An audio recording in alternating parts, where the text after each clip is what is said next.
जय हिंद। आज के इस वीडियो में हम लोग बात करेंगे कि भारत विश्व की सबसे बड़ी अर्थव्यवस्था बनने के लिए क्या क्या कर रहा है और अभी तक कितना चीज को अचीव कर लिया। इसमें जो दिखाया गया है कि इंडिया कैसे अपने इंफ्रास्ट्रक्चर को डेवलप कर रहा है, चाहे रेलवे हो, रोड हो, एयरलाइंस हो, कनेक्टिविटी हो, या तो वो ऑन रोड फील्ड हो या समुद्री मार्ग हो। इंडिया हर तरफ से अपने प्रोग्रेस को दुगुना कर रहा है। इसके पीछे रीजन ये है कि इंडिया ने मान लिया है कि 2047 तक भारत विश्व की तीसरी सबसे बड़ी अर्थव्यवस्था वाला देश बनने जा रहा है। तो इसके लिए उतना उच्चतम प्रकार का, उतना हाई क्वालिटी का इंफ्रास्ट्रक्चर का भी आवश्यकता होता है, जिसके लिए भारत पूर्णतः रूप से तैयार है और भारत हर एक चीज करने के लिए रेडी है। यहाँ पर हम लोग बात कर रहे हैं कि भारत कौन से ऐसे 10 प्रमुख परियोजनाओं का लोकार्पण और उसके प्रोग्रेस के बारे में कार्य कर रहा है, जिससे देश का भविष्य डिपेंड करता हो और आने वाले समय में भारत को विकसित राष्ट्र बनाने के लिए पूर्णतः कार्यरत होगा।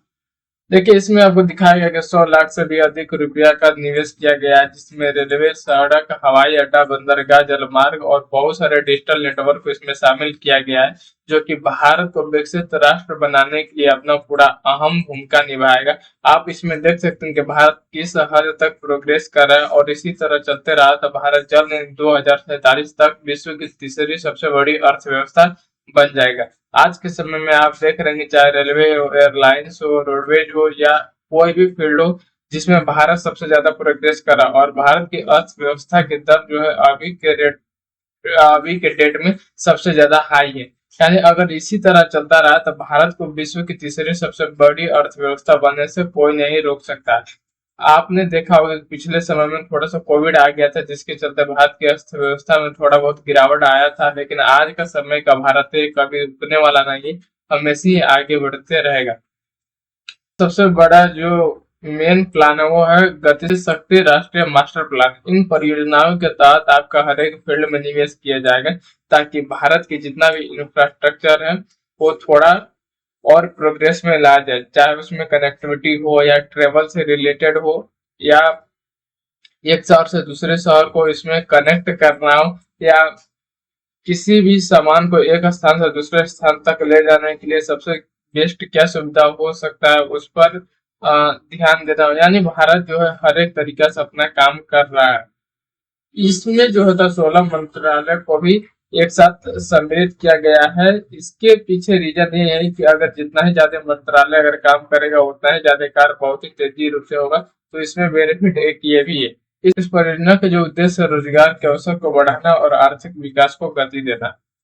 सम्मिलित किया गया दिल्ली मुंबई इंडस्ट्रियल कॉरिडोर। आप इसे देख सकते हैं, ये जो है आपका दिल्ली से डायरेक्ट मुंबई को एकदम कनेक्ट करेगा। देखिए, अगर कोई भी अगर हाईवे हो या कुछ भी हो, अगर कोई भी दो स्टेट को अगर जोड़ता है तो केवल दो स्टेट को ही फायदा नहीं होता, बल्कि उसके बीच में जितना भी स्टेट आता है उसको भी धीरे धीरे फायदा होने लगता है। और उस रोड से जुड़े हुए जितना भी शहर होता है, गांव होता है, कस्बा होता है, यानी उस सबको भी धीरे धीरे प्रॉफिट होने लगता है और वहां से सामान को एक स्थान से दूसरे स्थान में ले जाने के लिए बहुत ही ज्यादा मदद मिलने लगता है। तो इसमें जो होता है दिल्ली और मुंबई के बीच का यह जो इंडस्ट्रियल कॉरिडोर है भारत के लिए बहुत ही बेस्ट साबित होगा, अगर आने वाले समय में अगर ये बन जाता है तो। इसका जो कुल लंबाई आपका 15,000 किलोमीटर दिया गया है, जिसमें 24 नए शहरों के निर्माण की योजना, यानी 24 नए शहर इससे कनेक्टिविटी में ला जा सकते हैं। इससे ये होता है कि टाउनशिप, स्मार्ट सिटी और हाईटेक इंफ्रास्ट्रक्चर भी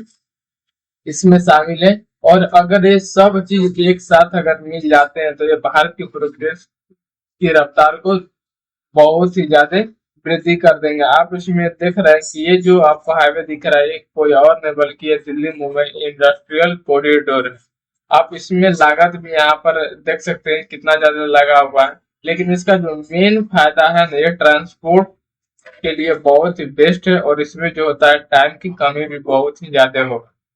इसमें भारत का एक और इंफ्रास्ट्रक्चर शामिल है, जिसको कहा जाता है हाइपरलूप परियोजना। आप इस फोटो में देख रहे हैं, ये जो है एक हाइपरलूप ही है। देखिए, आप जो नॉर्मल ट्रेन से सफर करते हैं लाइक ये भी सेम ही रहता है, बस इसमें थोड़ा सा रेलवे से बहुत ही ज्यादा डिफरेंट रहता है, क्योंकि रेलवे का जो स्पीड होता है बहुत ही कम होता है, लेकिन जब हाइपर लूप आप देखिएगा तो इसमें जो स्पीड होता है बहुत ही ज्यादा होता है। हाइपर लूप जो होता है बेसिकली दो पार्ट से कनेक्टेड रहता है। आप जो ऊपर का देख रहे हैं इसका पार्ट रहता है जो कि हवा को और बहुत सारे चीज को अंदर प्रवेश नहीं करने देता है, और आप ये जो पार्ट दिख रहे हैं इसी से आपका हाइपर लूप पास होता है। यानी इसका जो स्पीड होता है बहुत ही ज्यादा होता है। इसमें जो आपको मेन जो होता है अल्ट्रा फास्ट परिवहन प्रणाली है, यानी इससे आप बहुत तेज गति से एक स्थान से दूसरे स्थान में आप जा सकते हैं। और इसमें जो होता है वैक्यूम ट्यूब का इस्तेमाल किया जाता है। आप ये जो देख रहे हैं इसी को बोलते हैं वैक्यूम ट्यूब। यानी इसमें क्या होता है कि इसमें प्रेशर बहुत ही कम होता है हवा का, और ये जो होता है अपना रफ्तार बहुत ही ज्यादा पकड़ लेता है। यानी कुल ओवरऑल अगर हम मिला कर देखें तो इसमें जो फ्रिक्शन होता है बहुत ही कम होता है। यानी इसमें जो होता है आप मुंबई और पुणे के बीच में भी 25 मिनट तक यात्रा कर सकते हैं। और ये जो होता है परिवहन का सबसे तेज और सुरक्षित माध्यम प्रदान करेगा। यानी हाइपरलूप परियोजना अगर जैसे ही भारत में अगर स्टार्ट होता है तो इससे भारत के इंफ्रास्ट्रक्चर को और ही ज्यादा मजबूती मिलेगी। चंद्रयान मिशन देखिए, चंद्रयान मिशन से भारत को बहुत ही ज्यादा प्रॉफिट मिलने वाला है, क्योंकि चंद्रयान मिशन से भारत स्पेस में जितना भी घटना हो सकता है उसको मॉनिटर कर सकता है। और भारत ये भी पता कर सकता है कि अंतरिक्ष में क्या क्या हो रहा है, जिसके चलते भारत ने चंद्रयान 3 को भी लॉन्च किया था। आपको पता है कि चंद्रयान 2 भी लॉन्च हुआ था लेकिन वो असफल हो गया था। यानी चंद्रमा की धरती से कुछ ही दूरी पर वो डिस्कनेक्ट हो गया था, जिसके लिए चंद्रयान 3 को लॉन्च किया गया था। चंद्रयान 3 का जो मुख्य उद्देश्य है चंद्रमा पर जीवन की संभावना और प्राकृतिक संसाधनों की खोज करना है। यह इसरो का जो है बहुत ही मेन मिशन है। आप इसमें जो देख रहे हैं ये एक रॉकेट है जो कि इसरो के द्वारा लॉन्च किया गया है, जो कि चंद्रयान 3 में है, जिसमें LVM-3 लॉन्च व्हीकल का प्रयोग किया गया था। और इसका जो मेन मकसद था कि चंद्रमा पर जाकर बहुत सारे खनिज पदार्थों का अ, मूल्यांकन करना था, और यहाँ पर वो और वहां पर यह पता करना था क्या वहां पर जीवन संभव है या नहीं है, अगर है तो कौन कौन सी कठिनाइयां आ सकती हैं। यानी चंद्रयान 3 भी स्पेस के सेक्टर में बहुत ही धूम मचा रहा है। भारत के विकास की रफ्तार को और बढ़ाने के लिए अभी जो होता है बुलेट ट्रेन परियोजना का भी शुभारंभ हो चुका है। यानी बुलेट ट्रेन परियोजना आपका 2027 तक जाते जाते कंप्लीट हो जाएगा, जिसमें बुलेट ट्रेन को मुंबई और अहमदाबाद के बीच में चलाया जाएगा।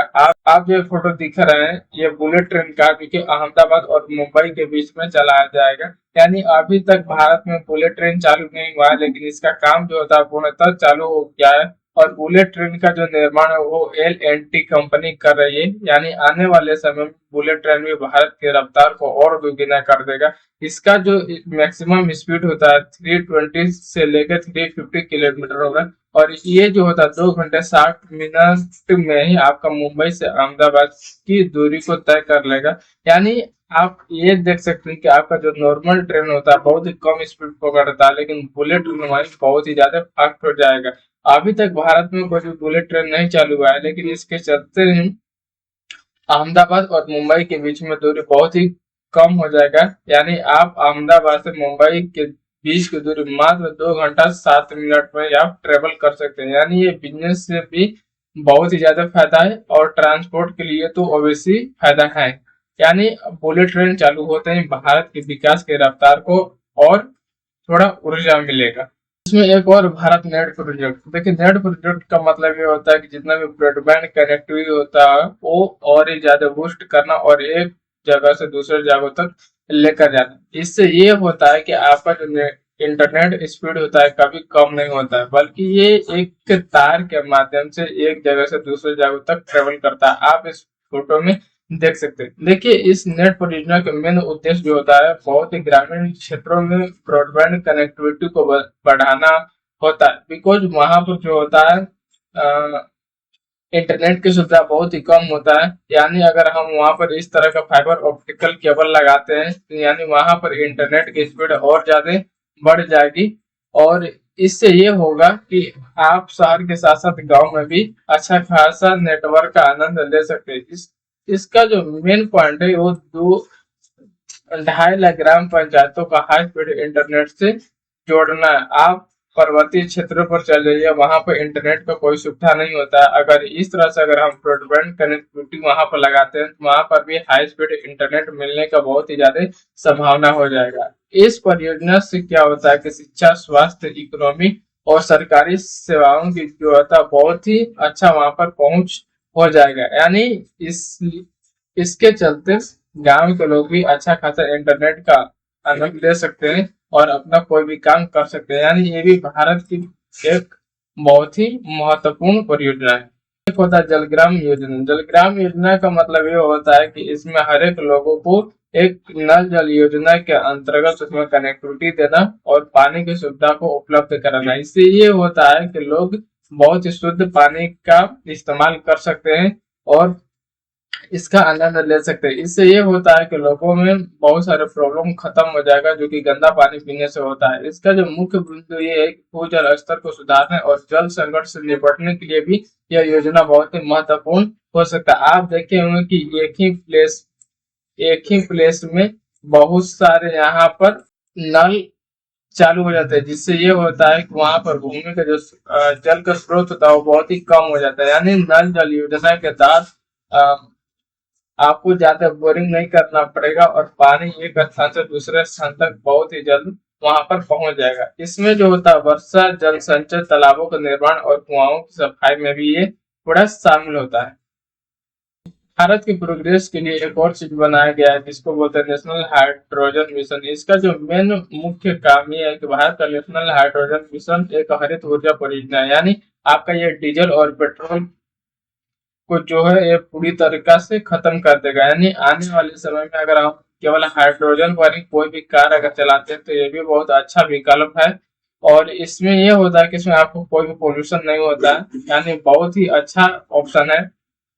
और इससे जो होता है आपका कार्बन मुक्त हाइड्रोजन होता है। यानी आप देखते होंगे जितना भी पोल्यूशन होता है वो पूरी तरह से एकदम 0% पर आकर रुक जाएगा। और आप यहाँ पर देख सकते हैं कि इसके लिए नेशनल ग्रीन हाइड्रोजन मिशन को भी यहाँ पर चलाया गया है।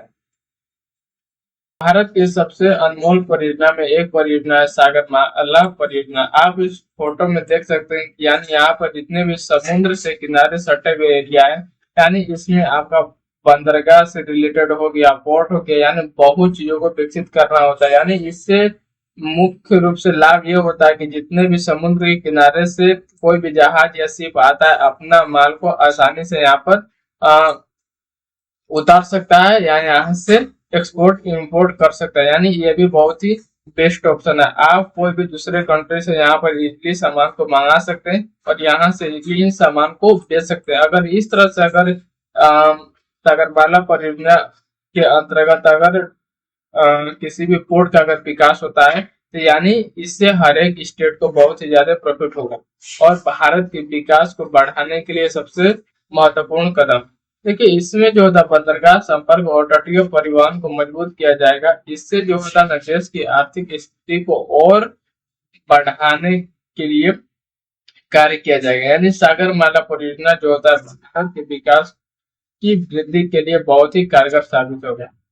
भारत सिक्किम मिशन, आप लोग जानते होंगे कि अभी हाल में 5G चल रहा है और 5G के साथ साथ ही भारतीय जितना भी टेलीकॉम कंपनी वो 6G पर भी काम कर रहा है, क्योंकि भारत की ग्रोथ के लिए सबसे ज्यादा ये आवश्यक है कि भारत के पास अपना खुद का इंटरनेट हो और दुनिया की सर्वोत्तम कनेक्टिविटी देने के लिए भारत एकदम आगे है। आप इसमें ये देख सकते हैं कि भारत अभी 6G पर भी काम कर रहा है। 6G पर काम करते हैं समय इंटरनेट यूजर जो होता है अपना काम बहुत ही इजी कर सकते हैं और ये किसी भी देश के प्रोग्रेस के लिए सबसे ज्यादा अहम भूमिका निभाता है।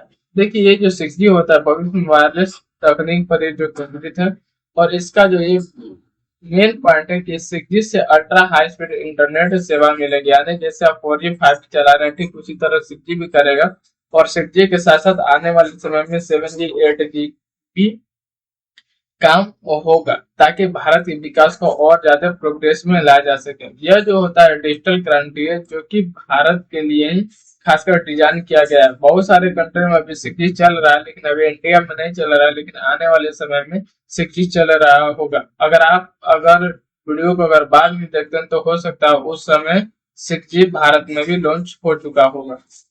तो ये है भारत के कुछ 10 ऐसे प्रोजेक्ट जो कि भारत अभी काम कर रहा है, और इसी के बल पर भारत 2047 तक पूरा विकसित राष्ट्र बनने के लिए एकदम संकल्प है। और आप लोग ये जरूर कमेंट करें कि आप लोगों को इस वीडियो में कौन सा पार्ट अच्छा लगा। क्या भारत 2047 तक विकसित राष्ट्र बन सकता है या नहीं? आप लोग अपना कमेंट जरूर करें। मिलते हैं किसी अन्य वीडियो में, तब तक के लिए जय।